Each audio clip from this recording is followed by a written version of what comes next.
Game, set, and match. Here we are. 2 sets to love. 6-4, 6-2.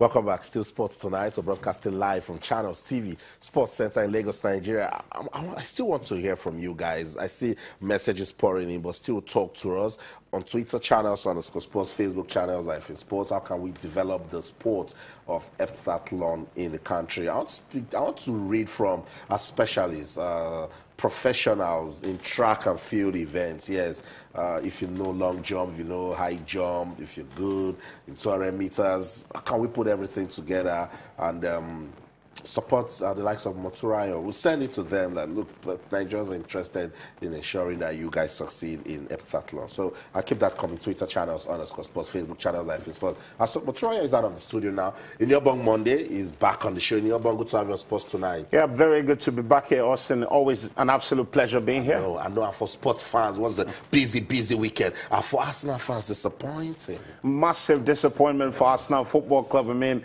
it wasn't just about losing to a championship side. It was about losing in that manner, in that kind of very, very poor manner. You looked at around the park and you begin to wonder how many players in that Arsenal side really deserve to wear that Arsenal jersey. I'm not quite sure there are many who cover themselves in glory. The manager was sat in the stand, starting his 3-game ban for laying into referees and seeing his players. Although you could argue that he made a lot of changes, looking at the first leg of the Carabao Cup against Chelsea on Wednesday, he made a lot of changes. Care. The fans don't care. Absolutely. The thing is Nottingham Forest. It's Nottingham Forest. You cannot be losing and conceding four goals against Nottingham Forest, and then you're looking at Mertesacker in that defense. You're looking at Rob Holding. There are few experienced head in that side. There was Danny Welbeck, there was Steele Walker, the Alexi Wobi, and these are international players in their countries, and they shouldn't be losing like that. There's a lot going wrong at Arsenal, and Arsene Wenger, in my mind, I think he looks a bit clueless about what is happening at the football club. What's Leopold is thinking Wenger is clueless? Diehard fans of Arsenal, they don't want to know about any cluelessness. Wenger out. This is what they're singing again. And you know, these fans, they just want to win. When you're not winning, it's problem. Let's leave Arsenal. That's not our problem tonight. The World Cup is coming. Former Super Eagles defender, I'm sure you listen to him, Paraku. In the upper, he says, you can prepare, do everything, but if you're not ready mentally, you're going to add to the numbers. If you're not ready mentally, you would have wasted a lot of Nigerian money, quite honestly, if you do not go out there with the mentality that, not necessarily, I agree with him when he says you're going out there with the mentality to win the World Cup. Yeah. But again, I feel that if you go out there with the spirit, with the desire, with the head, and believe in yourself, because it's got to be about belief. He's talking about belief there, because I feel it's about believing in your capabilities and knowing that if you do the right things, if you go out there and work hard and play for each other with the right mentality, with the right mindset, you can really upset the apple cart. You can achieve something that no one expected you to achieve. I mean, Ghana at the 2010 World Cup were a penalty away from getting into the semi-finals. And with the way that Ghanaian side was going, you never know where they would have gotten to. So Mobile Park is right in terms of talking about the mentality of the players.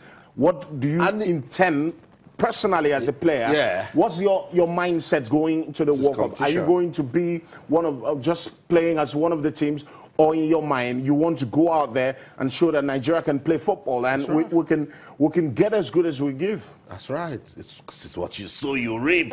That's what it is. So keep talking about. So Mobi Okparaku saying, guys, we need to prepare. I was trying to count the number of times he talked about preparations. It was endless in that interview that I granted to our team on the morning show. So we'll continue this.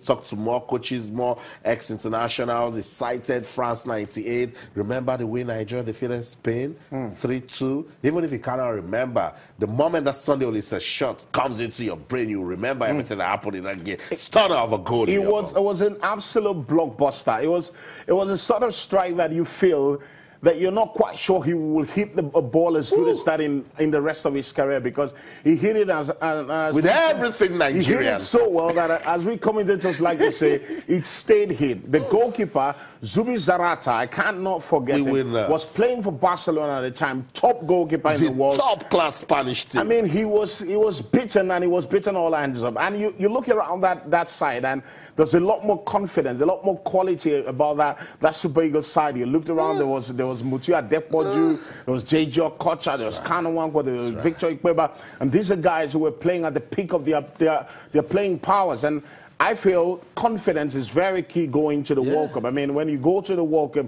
with a lot of confidence, you can beat anyone, you can surprise anyone. I keep talking about Ghana. Senegal did it in 2002, were lucky to lose against Turkey in the quarterfinal. So I feel this is one tournament where, apart from Nigeria, the African teams can dare to believe, can dare to think, this is that tournament that we must get past the semi-finals, the quarterfinals of the World Cup. I mean, we've got into quarterfinals. The Cameroon team, the Ghanaian team, the Senegalese teams have gone as far as the quarterfinals. But this is one tournament where you feel that an African team, at least one, should get into the semis. That's right. Just talking about France 98 and that shot, the moment Sunday Oliseh released it, everybody gave way for that ball and it got into the net. That goal could make a blind man see. Remember it very clearly. Sports Tonight on Channels Television. Let's talk about the 2018 Commonwealth Games now. I told you, the team Nigeria, they now know their opponents in Yobong Nigeria will face Australia, New Zealand, and Canada. Some persons will just look at the countries and say, they're not big names that we know, but it's all about preparations. You know, if they prepare better, they're going to beat you. Absolutely. It's quite easy to call. I mean, when you look at Australia and look at New Zealand and Canada, in all honesty and in all fairness to the Tigers, they're not the biggest basketball nations in the world. The least ranked team. Absolutely. I mean, we're experienced. We've got players who are out there in the NBA and everywhere in the world. It's great. But again, we talk about preparation. What these teams do better than us is the fact that they've got better structures, they've got better leagues. They have wonderful structure in place. So it will be easy for them to be ranked better than us because their leagues is better. Their leagues are better than ours. So we cannot look at New Zealand and look at Australia and Canada and think that quality or talent will just beat structure. That never happens. I mean, if you do not prepare well, you're going to go out there and you're going to be a disaster. So the Tigers should not be going into this tournament thinking, wow, it's a lucky draw. Oh, there's no Lithuania. Oh, there's no. Australia finished 4th at the 2016 Rio Olympics, and they're ranked 10th in the world. That must have come through hard work. Absolutely. I mean, it's... if anything, it should strike fear in the Tigers' come. And look, it's all about preparation. It's about it's about keeping your heads down and doing what is right. I mean, when you do not get it right in preparation, I'm not quite sure we can expect you to do anything extraordinary at the Commonwealth Games. So this is another call to the powers that be, the people who are responsible for basketball in this nation, the players, the stakeholders in that industry. Get this team ready in time for a major tournament. We need to stake a claim at the highest level and show that we can do this thing. That's what it is. The D Tigers have been in camp. The camp opened since Friday the 5th of January 2018 in Lagos.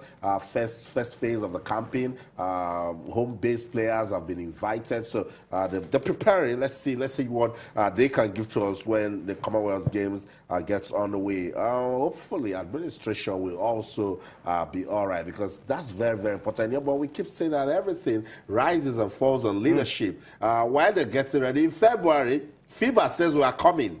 We're coming to Nigeria. Your leadership crisis, see, by now it should have been out of the way. It's quite embarrassing, Austin, and when we sit here and talk about it, I mean, look, we just need to find a way to do things the right way. I mean, we talk about global best practices every time.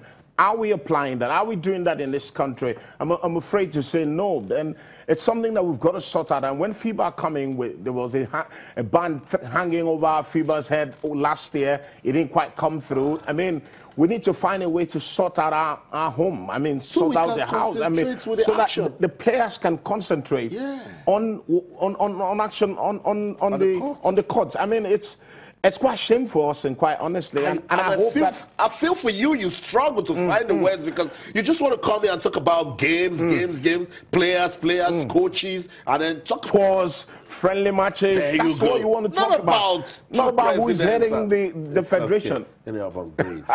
Grades, it's okay. So it's tonight on Channel 7. Let's go on this quick break. When we come back, we'll still talk about tennis. The African Junior Qualifiers is going on in Lome, Togo. That should get our attention. Return. Don't go anywhere. Stay.